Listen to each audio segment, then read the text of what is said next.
오늘 10번째 시간이고요.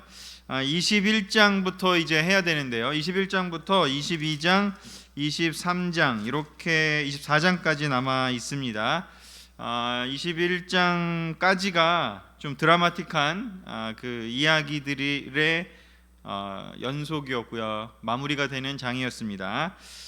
우리 20장까지가 다윗의 그 암논 그 족속과의 싸움으로 시작해서 10장가부터 해서 그리고 바세바의 간음, 그리고 이어서 그 다말 사건, 그리고 나서 또 압살롬의 그런 반역까지 거대한 어떤 스토리가 이어졌습니다. 그리고 나서 이제 그 일단락되고 21장부터 24장까지는 부록이라고도 볼 수도 있고요. 어쩌면 그 정리하는 단계라고도 볼 수 있는데요. 좀 특별한 내용들이 들어가 있습니다. 우리가 이렇게 성경을 볼 때 역사적인 흐름도 있지만 이게 단락이 구분되는 장면들이 있는데요. 21장부터 24장까지는 구분된 단락이라고도 볼 수 있고요. 그래서 이 내용도 굉장히 의미가 있고 왜 그런 내용이 이 위치에 배열이 되어 있을까라는 것을 생각해 보면 또한 우리가 좀 알아야 될 내용이 있습니다.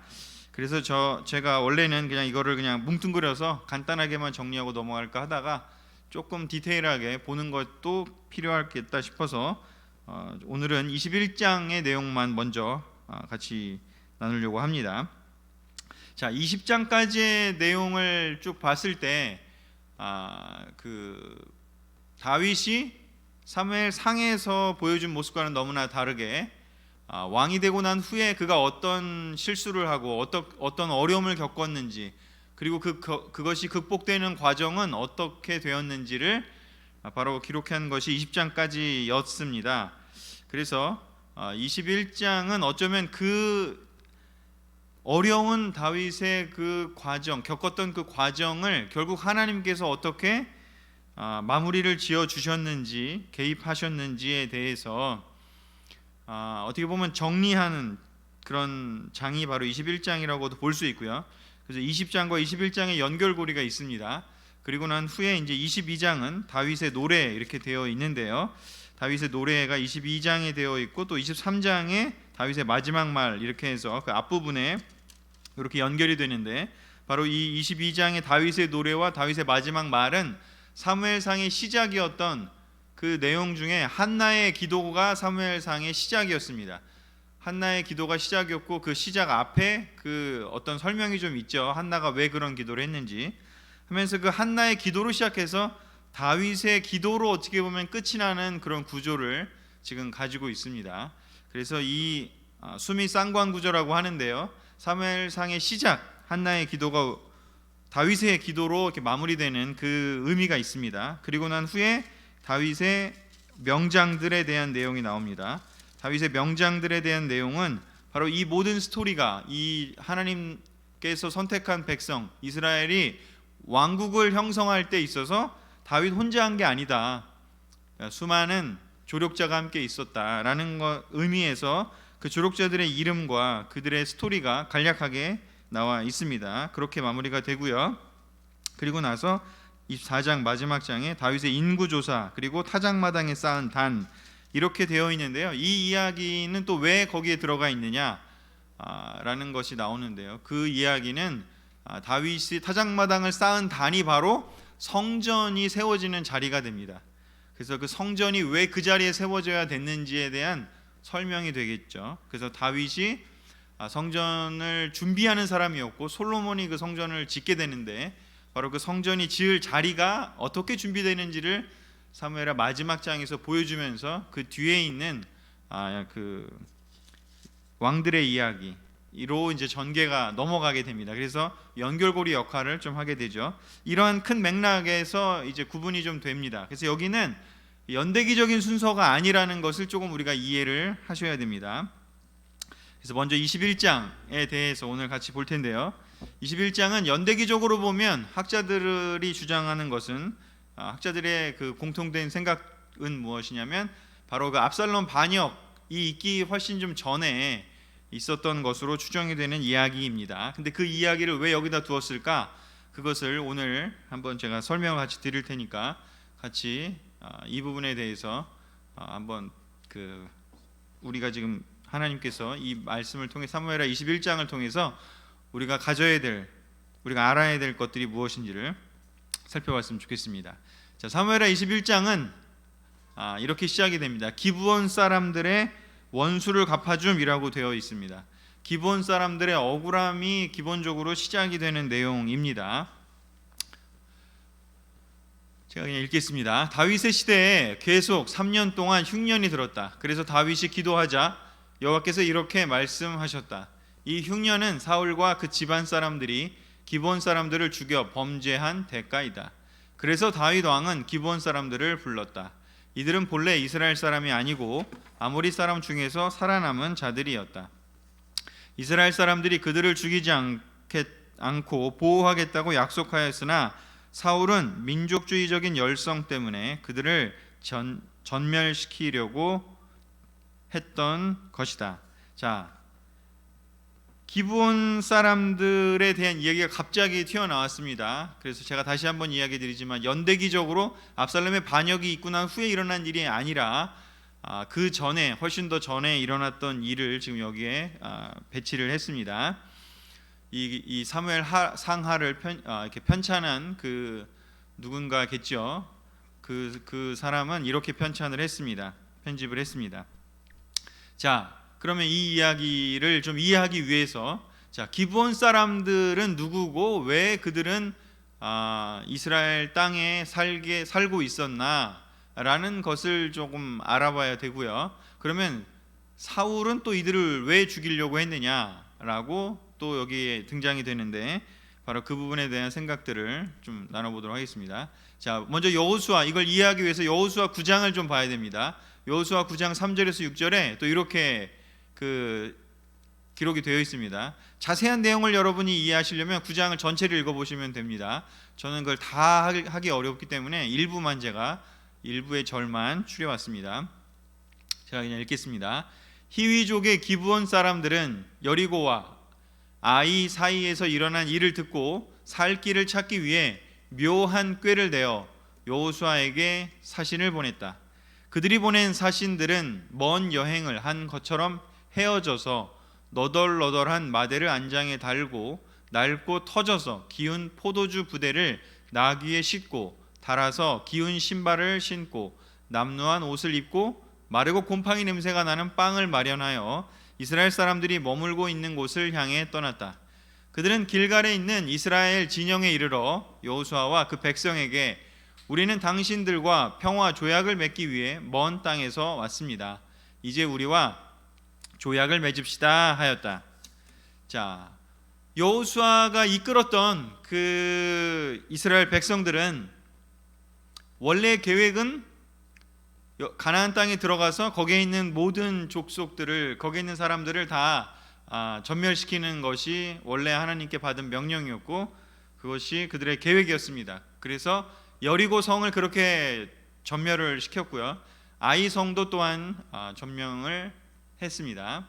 물론 그 과정에 좀 어려움이 있긴 했지만, 자, 어찌됐건 그런 이야기를 듣고 나서 처음에는 별거 아니겠지라고 생각했었는데 이제 그 가나안에 살던 사람들 가운데서 그 소식을 들었던 이 기브온 사람들은 이 사람들이 장난이 아니구나. 이거 이러다가는 정말 괜히 파워가 크기 때문에 우리 또한 이렇게 여리고와 아이성의 모습을 우리가 당하겠구나 라는 생각이 들어서 꾀를 내기 시작합니다. 그래서 거짓된 꾀긴 하지만 숨기는 거죠. 속이는 거죠. 원래 가나안 땅 히위족 기브온 사람들이었음에도 불구하고 마치 다른 나라에서 온 것처럼 이렇게 변장을 하고 그런 준비를 해갖고 와서, 그리고 여호수아를 맞닥뜨려서 평화조약을 맺으러 먼 땅에서 왔다라고 이야기를 합니다. 조약을 맺자라고요. 그래서 어떻게 되는지 14장 16절에 보면 이렇게 나와 있습니다. 자, 이거는 조금 우리 계속 듣기만 하시면 힘들 수도 있으니까 같이 한번 읽어보도록 하겠습니다. 환기도 시키고 잠도 쫓을 겸. 자, 같이 읽겠습니다. 시작. 여호수아와 백성의 지도자들은 그들이 가져온 음식을 조사해 보고 이 문제에 대해서 여호와께 물어보지도 않은 채 곧 기브온 사람들과 평화 조약을 맺고 그들을 이스라엘 백성과 함께 살 수 있도록 허락해 주었다. 그리고 백성의 지도자들은 그들과 맺은 조약을 엄숙히 지킬 것을 맹세하였다. 조약을 맺은 지 3일 후에 이스라엘 백성은 그들이 가까운 이웃에 살고 있는 사람들임을 알게 되었다. 자, 이들이 그렇게 거짓 변장을 하고 속이는 그런 일을 했는데 여호수아와 지도자들이 제대로 조사해 보지도 않고 또 여호와께 물어보지도 않은 채 덜컥 그냥 그렇구나 하면서 별 생각 없이 그들의 제안을 받아들였습니다. 그래서 그냥 조약을 맺고 평화 조약을 맺고 이 사람들은 원래 여기 사람들이 아니니까 멀리서 온 사람들이니까 우리처럼 이집트에서 온 것처럼 이렇게 멀리 온 사람이니까 다 이렇게 전멸의 사람이 아니고 또 우리에게 평화 조약을 제안을 했으니까 우리의 말을 잘 듣겠지라고 하면서 그들이 어떻게 보면은 좀 낮은 신분으로 물기 있는 일을 하고 또 장작 패는 일을 하고 또 약간 종들이 하는 일을 하더라도 하겠다라고 약속을 하니까 그럼 그렇게 하자라고 하면서 조약을 맺어줍니다. 하나님의 이름으로. 엄숙히 맹세했다라는 것은 하나님의 이름으로 했다라는 뜻이 거기 내포되어 있는 거죠. 자, 그래서 그렇게 조약을 맺어서 평화 조약을 해서 맺었기 때문에 이제 그들을 죽일 수 없는 상태가 된 겁니다. 그런데 3일 후에 그들이 가까운 이웃에 살고 있는 사람들임을 이제 알게 됩니다. 그래서 그런 스토리 때문에 이들이 계속해서 지금 이 여호수아 시대가 아니라 지금 우리가 보고 있는 이 사무엘 하 시대, 즉 사무엘 상하 시대죠. 그래서 사울 왕 시대 때 사울 왕이 권력을 잡고 있을 때 이 사람들에 대해서 사울 왕이 민족주의적인 열성 때문에 하나님의 이름으로 그 여호수아가 바로 그들과 맺은 조약에 대해서 생각하지 않고 그냥 민족주의적인 열성 때문에 그들을 전멸시키려고 많은 사람을 죽였다라고 이제 그들이 그 억울한 마음을 이야기를 한 거죠.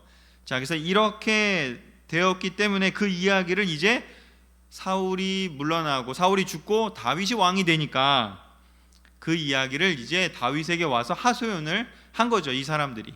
그렇기 때문에 이 이야기는 사울이 죽고 다윗이 왕이 되고 나서 얼마 되지 않았을 때 일어난 일일 것이다라고 추정을 하고 있습니다.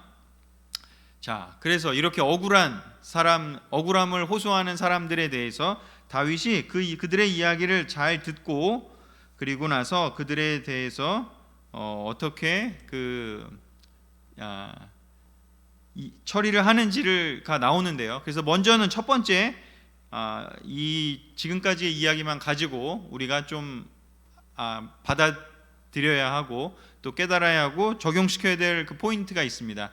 바로 이 21장은 무엇을 얘기하는지 신실하신 하나님, 바로 그 사무엘 상하를 딱 주제를 얘기하라면 여호와의 헤세드입니다. 사실은 여호와의 헤세드, 그리고 그것을 어떻게 보면 배운 다윗의 헤세드, 바로 신실하신 하나님, 인자하신 하나님, 그 여호와의 헤세드가 의미하는 게 바로 그런 건데요. 그거에 반대되는 건 바로 누구냐면 사울이었죠. 사울은 헤세드를 지키지 않는 사람이었습니다. 여호와 하나님이 헤세드가 있으신 분인데, 신실하신 하나님인데, 그것을 배우려고 했던 다윗은 하나님의 대리인으로서의 자격이 되고, 그런데 그것을 배우려고 하지 않았던 바로 사울은 여호와 하나님의 그 헤세드를 본받지 않았기 때문에 결국에는 왕의 자격을 상실하게 된다. 이제 그런 이야기가 사무엘 상하의 전체적인 이야기의 주제입니다. 그렇기 때문에 이 21장은 어떻게 보면 이 앞에 있던 이야기들의 그 결정판이라고도 할 수 있습니다. 요약본이라고도 할 수 있습니다.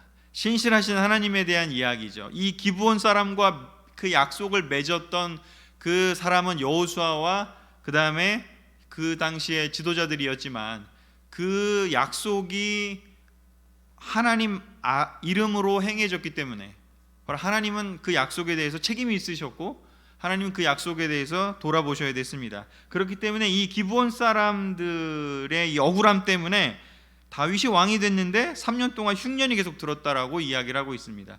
이 흉년이 들었다고 하는 이야기는 뭐냐면 이들의 억울함을 해결해 주어야 한다라는 것을 자연을 통해서 보여주셨다라는 겁니다.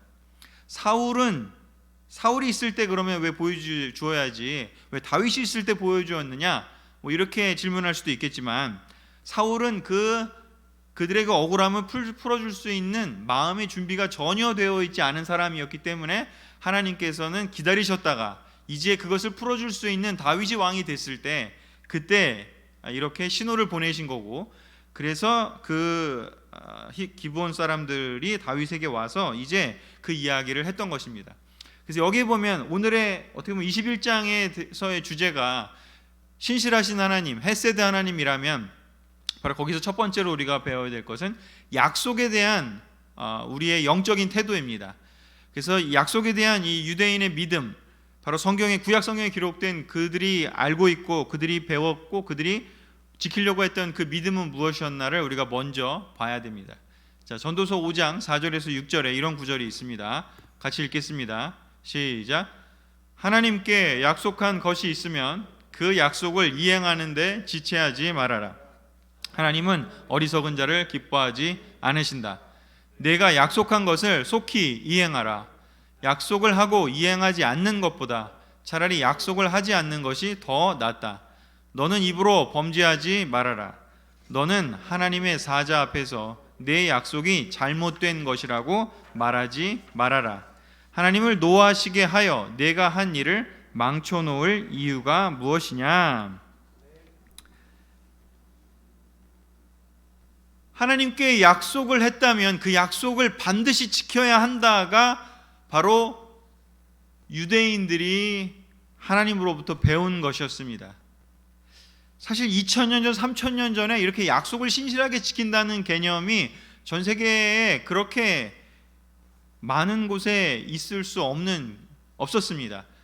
그냥 사실 마음에 안 들면 힘으로 그냥 파괴해버리고 내 멋대로 해도 되는 것이었죠. 그런데 바로 모세를 통해서 하나님께 율법을 받았던 그 유대인들은, 그 히브리인들은 바로 이 오랜 기간 동안 훈련을 받았는데 그 훈련 중에 하나가 무엇이었냐면 하나님의 이름으로 약속을 너희가 했으면 반드시 그 약속을 지켜야 한다. 그것이 하나님께 했던 것이든 아니면 하나님의 이름으로 했던 것이든 하나님의 그 권위가, 하나님의 권위가 들어가 있는 약속이라면 그것이 무엇이든지 반드시 지켜야 한다라고 이야기를 해왔고 그것을 배웠습니다. 그래서 그거에 대한 강한 확신이 있습니다. 근데 그거에 대한 근본이 무엇이냐, 왜 그래야 되느냐에 대해서 그들이 어떻게 이해했냐면 하나님께서 약속을 지키시는 분이기 때문에 우리도 그렇게 해야 된다, 이런 관점으로 배웠습니다. 그냥 약속을 지키는 것이 어떤 효용이 있고 어떤 효율이 있고 어떤 효과가 있기 때문에 지켜야 한다, 이런 개념이 아니라 하나님이 약속을 지키시는 분이기 때문에 그래서 우리도 약속을 지켜야 한다라는 관점으로 배웠습니다. 마치 아버지의 성품, 또 우리 어린 아이들이 엄마 아빠를 그냥 따라하는 것처럼 그런 관점에서 배웠습니다. 왜냐하면 그것이 언약 관계에 있었기 때문입니다. 하나님을 전적으로 신뢰하는 그런 관계 속에 있었기 때문인 것이죠. 그냥 계산을 해서 저게 옳기 때문에, 내가 생각해서 옳기 때문에 선택하고 말고 하는 것이 아니라 하나님을 아버지로 모셨기 때문에, 하나님을 하나님으로 모셨기 때문에 우리가 하나님의 성품을 따라한다, 이런 개념이었던 것이죠. 그래서 그 구약에는 특별히 한 세 가지만 보면, 바로 이 사사기의 입다의 경우에는 자기가 전쟁에 나가서 돌아왔을 때 하나님께서 승리를 주시면 전쟁에 나갔다 돌아올 때 제일 먼저 나를 반겨주는 그 존재가 무엇이든지 간에 그것을 산채로 바치겠다라는 말도 안 되는 잘못된 약속을 하나님의 이름으로 합니다. 안타깝게도 사실은 그 약속의 내용은 분명히 잘못된 것이었습니다. 그 생명체를 죽일 수도 있고 생명체를 제물로 바치겠다는 마인드는, 그런 생각은 사실 하나님에게 온 것이 아니라 그 몰렉 족속이라든가 아모리 족속에 있었던 인신공양의 그런 전통이었기 때문에 입다가 그것을 하나님의 약속과 결합을 시켜버리는 바람에 하나님의 이름으로 약속을 하기 때문에 잘못된 약속임에도 불구하고 입다가 그 약속의 결과로 전쟁에서 승리를 했는데 돌아와 봤더니 누가 반겼죠? 자기 딸이 반겼습니다. 아빠가 오셨구나 하면서 아빠 승리를 축하해요 이러고 왔습니다.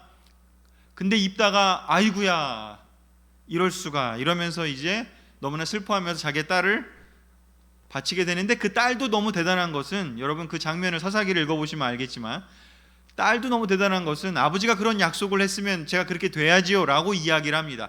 얼마나 강한 확신으로 하나님의 이름으로 한 맹세는 지켜야 한다라는 확신이 있었는지, 내가 그 대상이 됐음에도 불구하고 그 입다의 딸은 그것을 그대로 지키는 것을 볼 수가 있습니다. 두 번째는요, 한나예요. 한나는 또한 기도를 했습니다. 서원 기도죠. 어떤 기도인지요? 제가 너무나 이렇게 오랫동안 자녀를 못 낳고 있는데 아들을 낳게만 해주신다면 제가 그 아들을 하나님의 일꾼으로 바치겠습니다 라고 기도를 하죠. 바로 사무엘상 시작에 바로 그 이야기로 시작이 됩니다. 하나님께 한 약속에 대해서, 그것에 대해서 신실하게 지키는 한나로 시작을 한다라는 것이죠. 자, 그리고 끝은 무엇인가? 다윗에 대한 이야기가 나옵니다. 바로 이 기브온 사람들의 원수를 갚아주는 게 바로 누군지, 바로 다윗입니다.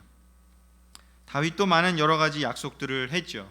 그런 약속들을 다윗은 다 신실하게, 본인의 약속, 바로 성전을 짓고 싶은 것 있었지만 하나님께서 너가 아니다, 너의 아들인 솔로몬이 할 것이다 하는 그 약속을 받았을 때 다윗은 신실하게 준비하고 그 약속을 솔로몬이 이룰 수 있도록 준비를 하는 사람이었습니다. 그리고 다른 사람들에게 대해서도 하나님께 서약한 것은 그가 다 지키는 모습을 볼 수 있습니다. 아무리 힘들고 어려워도 그가 기억하는 것 중에 하나 무엇인지, 사울이 하나님께 기름 부음 받은 왕이기 때문에 내가 그 기름 부음 받은 왕은 내가 절대로 내 손으로 해하지 않겠다라는 자기 내적인 기도를 했을 것 같습니다. 그 내용들이 나오죠. 그 약속을 지킵니다. 심지어 자기가 막 죽을 것 같고 사울이 막 잡으러 오고 아무리 그래도 다윗은 그 약속을 지킵니다. 하나님께 자기가 생각했던 그 약속이요. 그리고 여기에 기브온 사람들에게도 그 약속을 또 상기하고 기억하고 떠올리고 지켜주게 되는 것이죠. 바로 사무엘상의 시작과 끝이 바로 신실한 하나님, 약속을 지키는 사람 한나와 다윗의 이야기를 배치를 하면서 바로 이스라엘이 어떠해야 하는지, 이스라엘이라는 왕국이 어떠해야 하는지, 약속을 지키는 그런 나라여야 한다, 하나님 앞에 서약한 것을 지켜야 하는 나라여야 한다라고 이야기를 하는 것입니다. 이 뒤에 이제 열왕기가 나오지만, 그 뒤에 있는 무수히 많은 왕들의 이야기가 나오지만 그 왕들에 대한 평가가 바로 똑같습니다. 하나님께 한 약속을 지켰냐 안 지켰냐, 다윗이 하나님께 받은 그 약속을 지켰냐 안 지켰느냐, 그걸로 왕들에 대한 평가가 이루어지고요. 결국 열왕기의 끝에 나중에 시드기야까지 가서 망하게 되지 않습니까? 그 망하게 되는 이유가 무엇이냐? 그들이 하나님에 대한 그 약속을 지키지 않았기 때문에, 바로 사울이 그렇게 하나님께 버림받은 것처럼 이제는 이스라엘 전체가 그렇게 버림받게 될 것이다 하는 것을 바로 우리 그 현대인의 성경은 사무엘 상하라고 표현하지 않고 왕국 건설이라고 표현하지 않습니까? 그래서 왕국의 시작이 이렇다라는 것을 보여주는 것입니다. 바로 이것은 굉장히 중요한 내용이고요. 우리의 삶도 적용되는 내용입니다. 신실하신 하나님, 바로 약속에 대한 유대인의 믿음을 우리가 보면서 바로 우리의 삶, 우리의 개인적인 삶, 또 우리의 교회의 미래가 바로 이 이스라엘 왕국의 성립부터 끝까지를 생각하는 것과 비슷하다고 볼 수 있습니다. 우리 또한 하나님께 약속을 했다면, 우리 또한 그것을 정말 무슨 손해가 나더라도, 무슨 변명거리가 있다 하더라도 끝까지 지키는 사람이 될 거냐 안 될 거냐 굉장히 중요하다는 이야기입니다. 그것은 사울과 다윗의 비교처럼 그냥 한 사람의 인생을 이야기하는 것이 뿐만 아니라 그 왕국, 그 나라 또한 그렇게 될 것이라는 것이죠. 이것에 대해서 예수님께서는 다시 한번 마태복음 5장에서 산상수훈에서 이렇게 정리를 하십니다. 같이 읽겠습니다. 시작. 그러나 나는 너희에게 말한다. 절대로 맹세하지 말아라. 하늘을 두고도 맹세하지 말아라. 하늘은 하나님의 보좌이다. 땅을 두고도 맹세하지 말아라. 땅은 하나님의 발판이다. 예루살렘을 두고도 맹세하지 말아라. 예루살렘은 위대한 왕의 도시이다. 내 머리를 두고도 맹세하지 말아라. 너는 머리카락 하나도 희거나 검게 할 수가 없다. 너희는 그저 예할 것은 예하고 아니요 할 것은 아니요라고만 말하여라. 그 이상의 말은 악에서 나오는 것이다. 자, 구약이든 신약이든 예수님이든 약속을 하나님의 이름으로 약속을 했다면 반드시 지켜야 한다라는 것이 동일한 원칙입니다. 그런데 예수님은 여기서 무엇을 이야기하냐면 하늘을 두고도 맹세하지 말고 땅을 두고도 맹세하지 말고 어떤 맹세의 어떤 조건을 달아서 그 권위를 하나님과 관련된 그 어떤 것으로도 맹세하지 말라는 이야기를 합니다. 만약에 맹세를 했다면 반드시 지키라는 것이고요. 그래서 그런 어리석은 그 맹세를 하지 않을 수 있도록 여기에는 허세가 들어갈 수 있기 때문에 그냥 예할 거 예하고 아니올 거만 아니오 해야지. 맹세는 약속의 강한 버전이지 않습니까? 강한 맹세, 강한 약속의 맹세니까. 그래서 그런 식의 강한 약속을 함부로 하지 말라고 이야기를 합니다. 그저 예할 거 예하고 아니오 할 거 아니오만 해야지 내가 이걸 하겠다라고 그렇게 쉽게 얘기하고서 그것을 지키지 못하는 단계로 들어가지 말라는 이야기입니다. 우리들은 쉽게 약속을 내가 했어도 그것이 내가 하나님께 기도하면서 한 약속이든 아니면 사람들에게 어떤 것을 나는 절대로 이렇게 할 거야, 절대로 뭘 지킬 거야, 이런저런 약속을 하는 걸 우리는 잊어버릴지 모릅니다.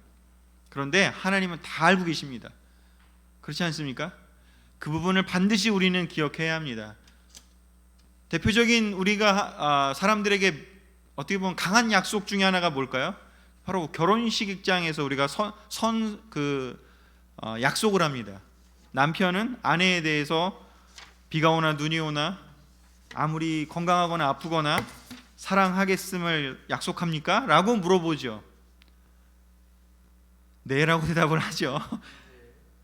반대로 와이프에게도 아내에게도 그런 약속을 듣습니다. 비가 오나 눈이 오나 검은 머리 팥불이 될 때까지 남편을 존경하고 사랑할 것임을 약속합니까? 라고 물어보죠. 우리가 하는 많은 그 일들 중에 사실 그 약속이 이 언약적 약속과 가장 유사한 약속인데 우리가 그것을 너무나 쉽게 잊어버릴 수도 있는지 아닌지 한번 또 생각해 보셔야 됩니다. 결혼부의 경우에는. 그리고 모든 제자들은요, 여러분은 또한 약속을 했습니다. 어떤 약속이죠? 여러분이 세례 받을 때요. 저는 우리 교회가 너무 좋았던 것은 뭐냐면 저는 장로교회에서 유아 세례 받고 장로교회에서 태어났고 장로교 킹덤 키즈로 자랐고 그곳에서 입교식도 하고 유아 세례 받은 사람은 입교식이라는 걸 하는데 그런 것도 했고 여러 가지 다 했지만 우리 교회처럼 대가 계산을 그렇게 엄격하게 철저하게 하는 교회를 본 적이 없었습니다. 그리고 그것이 너무 좋았습니다. 바로 왜냐하면 이 마태복음 5장에 나온 이 예수님의 이 말씀을 바로 우리 삶에 적용하는 것이기 때문입니다. 그냥 함부로 예하라고 하지 않게 해준 것이죠.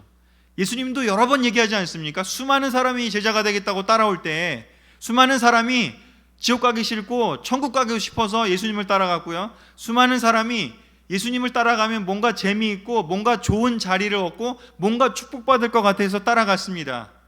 그때 예수님은 뭐라고 하냐면 야, 너 제자가 될 수 있겠어? 너 십자가 질 수 있겠어? 그냥 예하지 말라는 얘기를 예수님은 수없이 했습니다. 바로 이 5장에서 예수님이 가르친 것을 그 제자 삼을 때도 그대로 적용한 거죠. 이 제자의 삶이 어떤 삶인지 명확하게 너가 인지하고 정말 끝까지 갈 수 있는지를 생각하고 하라고요. 함부로 하지 말라고요. 함부로 하는 사람들 때문에 내 이름이 더럽혀진다라고 오히려 이야기를 한 것이죠. 약속을 했던 그 이스라엘 백성들이 오히려 하나님의 말씀을 듣지 않고 이방 신들을 섬기고 하나님 말씀대로 살지 않았기 때문에 오히려 하나님의 명예를 실추시켰다라고 하나님은 구약의 예언서들에서 부지기수로 이야기를 하신 것이죠. 하나님이 언제 사람들 보고 교회에 그냥 그냥 사람들 막 초대해 와가지고 아무나 세례 주라고 하신 적이 있습니까? 막 그냥 기독교 인구가 그냥 너무 늘어야 된다고 예수님이 얘기한 적이 있습니까? 그러신 적 한 번도 없습니다. 예수님은 이야기했습니다.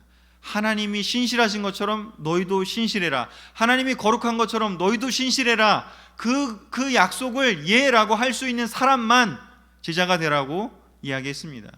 인원수는 중요하지 않습니다. 예루살렘부터 사마리아와 온 유대와 온 세상 땅끝까지 이르러 내 증인이 되라고 얘기하셨지, 그게 그냥 숫자를 막 늘리란 이야기가 아닙니다. 온 세상 누구에게라도 제자가 될 수 있는 기회를 주자라는 식으로 얘기를 하신 거지, 그냥 모든 숫자가 늘어가야 한다고 이야기하신 적은 한 번도 없습니다. 교회가 사람의 숫자가 늘어나는 것이 목적이라고 예수님은 이야기한 적이 없습니다. 오히려 예수님이 이야기한 건 무엇인지, 정말 내가 제자로 살겠다, 정말 십자가를 지겠다, 정말 예수님을 닮아가겠다, 비가 오나 눈이 오나 겉머리 팥불이 될 때까지 예수님을 사랑하겠다, 하나님을 사랑하겠다, 배신하지 않겠다, 약속을 저버리지 않겠다, 그럴 수 있는 사람만 제자가 되라고 예수님은 이야기를 하셨습니다. 그런 사람들이 모인 곳이 교회가 되어야 한다고, 예수님의 몸이 되어야 한다고 예수님은 이야기를 하신 거죠. 우리의 요즘에 하나님에 대한 우리가 했던 약속, 여러분 개인들이 했던 약속 한번 떠올려 보시고 묵상해 보시고 생각해 보시기 바랍니다. 삶에 찌들어서 이것저것 하느라 내가 했던 약속이 기억이 나지 않을지도 모르겠습니다. 그러나 여러분, 하나님은 다 알고 계십니다. 우리가 하나님께 내가 이렇게 하겠다 저렇게 하겠다 했던 약속이 있다면, 여러분 우리 정말 다시 상기해 보고 떠올리고 우리가 정말 그 약속에 신실하게 반응하는지를 살펴보셔야 합니다. 하나님 분명히 우리가 그 약속을 어긴다면, 여기 기브온 사람들의 억울함을 풀기 위해서 3년 동안이나 기근을 일으키신 것처럼 우리의 삶에도 우리가 모르는 기근이 우리 삶에 일어날지도 모르기 때문입니다. 자, 두 번째요, 사무엘하 21장 5절에서 6절이요. 그러면 이 기브온 사람들은 어떻게 되었느냐, 어떤 걸 요구했느냐를 한번 살펴보도록 하겠습니다. 21장 5절에서 6절입니다. 같이 읽겠습니다. 시작. 사울은 우리를 학살하여 이스라엘 땅에 한 사람도 남겨두지 않으려고 했습니다. 그러므로 그의 자손 중 남자 7을 우리에게 넘겨주십시오. 우리가 사울의 성이었던 기브아에서 그들을 여호와 앞에 목매어 달겠습니다. 여기 정확한 숫자는 나오지 않지만 기브온 사람들을 전멸시키려고 했다라는 것으로 봐서는 수천 명, 수만 명을 죽였는지 모르겠습니다. 마치 히틀러가 유대인들을 600만 명인가요? 800만 명인가요? 죽이려고 했던 것처럼 대학살이 일어났을 가능성이 큽니다. 그런데 그거에 대한 대가로 이들이 요구한 것은 남자 7명이었습니다. 이 7이라는 숫자는 완전수입니다. 그냥 7명이 충분해서라는 개념이 아니라 이 완전수기 때문에 대표성이 있는 거죠.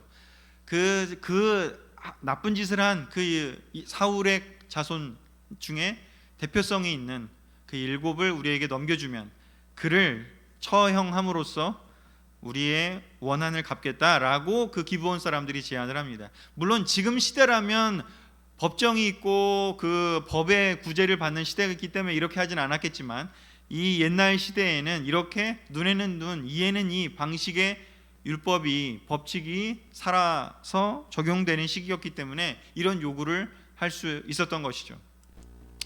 자, 그런데 왜 이런 그 요구를 했고 또 다윗은 이 요구를 들어줍니다. 물론 이제 다윗도 또한 약속을 했기 때문에 그 약속에 해당되는 요나단의 아들 무비보셋은 빼고 다른 사람, 그 사울의 첩이 낳은 그런 자녀들 중에서 남자 7을 이제 내주게 되는데, 어찌됐건 이 이야기는 왜 나오느냐, 민수기 35장 33절 34절 때문에 이런 주장을 하게 되고 또 그것을 들어주게 됩니다. 근거는 여기 있습니다. 민수기 35장 33절에서 34절 읽겠습니다. 시작. 너희는 이런 식으로 너희 땅을 더럽히지 말아라. 살인은 땅을 더럽힘으로 살인자를 처형하지 않고는 피로 더럽혀진 그 땅을 깨끗하게 할 수가 없다. 너희가 사는 땅, 곧 내가 머무는 땅을 더럽히지 말아라. 나 여호와가 너희 이스라엘 백성 가운데 살고 있다. 아멘. 모세는 하나님께 받은 그 가르침을 이스라엘 백성들에게 전해 주었습니다. 히브리 백성들에게요. 그때 뭐라고 이야기를 하는지 하나님이 이렇게 말씀하셨다라고 가르쳐 주고 있습니다. 너희는 이런 식으로 땅을 더럽히지 말아라. 어떤 식으로요? 살인이 저질러졌는데 그냥 그걸 내버려 두는 방식으로 땅을 더럽히지 말라고 했습니다. 살인을 한 사람, 그 중범죄를 지었는데 그 사람이 권력자의 아들이라서, 그 사람이 돈이 많아서 그냥 그런 식으로 유야무야 넘어가지 말라고 이야기를 한 겁니다. 반드시 살인을 했다면 지휘 고하를 막론하고 처형을 하라는 것입니다. 대가를 치르라는 것입니다. 그 당시의 법이었죠. 그 당시의 방법이었죠. 그렇게 해야, 대가를 그렇게 치르게 해야 비로소 깨끗해진다라는 것이죠. 두 번째요, 신실하신 하나님, 헤세드 하나님. 그 헤세드라는 이름에는 신실하시고 의로우시고 사랑이 넘치는 것도 있지만, 신실하시고 자비롭고 사랑이 넘치는 것도 있지만 의로우신 하나님의 내용이 또한 포함되어 있습니다. 그 의로우신 하나님은 바로 어떤 역할인지요? 의로운 재판관이시기도 한 겁니다. 이 세상에 재판장이, 법원이 지금의 시대로 따지면 의롭고 지휘고하를 막론하고 평등하게 공정하게 그 법이 집행되는 곳이어야 하나님께서는 자신이 거하는 그 땅이 더럽혀지지 않는다라고 이야기를 하고 있습니다. 반대로 말하면 뭘까요? 재판이 올바르게 이루어지지 않는다면 그 땅은 더럽혀지는 것으로 하나님은 받아들이신다는 겁니다. 땅이 더러워지면 하나님은 어떤 일을 하셨느냐? 노아 시대 때 온 세상이 더럽혀졌기 때문에 다 휩쓸어 버리셨고요. 땅이 더럽혀진 곳이요, 소돔과 고모라 땅이 더럽혀진 곳은요, 폭력이 난무하고요, 재판이 올바르게 행해지지 않는 그곳에, 성적인 문란함이 있는 그곳에 유성비를 내려보내서 없애버리셨습니다. 하나님은 더럽혀진다라고 느껴지는 그 땅에 존재하실 수가 없는 것이죠. 그렇기 때문에 의로운 재판관이 있어야만 합니다. 하나님의 나라에는요. 또한 하나님의 나라가 아니더라도, 이 세상의 나라라고 하더라도요, 의로운 재판이 이루어지지 않는 곳은 하나님께서는 참으실 수 없다라고 성경은 지속적으로 이야기를 하고 있습니다. 우리가 그냥 상식적으로만 봐도요, 선진국이라고 생각되는 곳들이요, 대부분 다 의로운 재판이 이루어지는 곳입니다. 의로운 재판이 이루어지지 않는 곳이면 언젠가는 선진국의 대열에서 탈락할 수밖에 없습니다. 일본이 경제적으로 아무리 놀라워도요, 의로운 재판이 이루어지지 않는다면, 본인들이 잘못을 사죄하지 않는다면요, 일본은 계속해서 추락할 수밖에 없습니다. 독일은 잘못을 했지만요, 그들의 잘못을 후손들이 지속적으로 사과하고 또 사과하면서 의로운 재판에, 그 재판이 살아있을 수 있는 곳을 만들기 위해서 최선을 다했습니다. 하나님은 의로운 재판을 하시는 분이십니다. 특별히 신명기에 또 뭐라고 나와 있는지 이렇게 되어 있습니다. 24장, 신명기 24장 17절에서 18절입니다. 같이 읽겠습니다. 시작. 여러분은 외국인과 고아가 공정한 재판을 받지 못하는 일이 없도록 하십시오. 그리고 과부의 옷을 담보물로 잡아서는 안 됩니다. 여러분이 이집트에서 종살이하던 일과 여러분의 하나님 여호와께서 여러분을 구출하신 일을 항상 기억하십시오. 그래서 내가 여러분에게 이런 명령을 내리는 것입니다.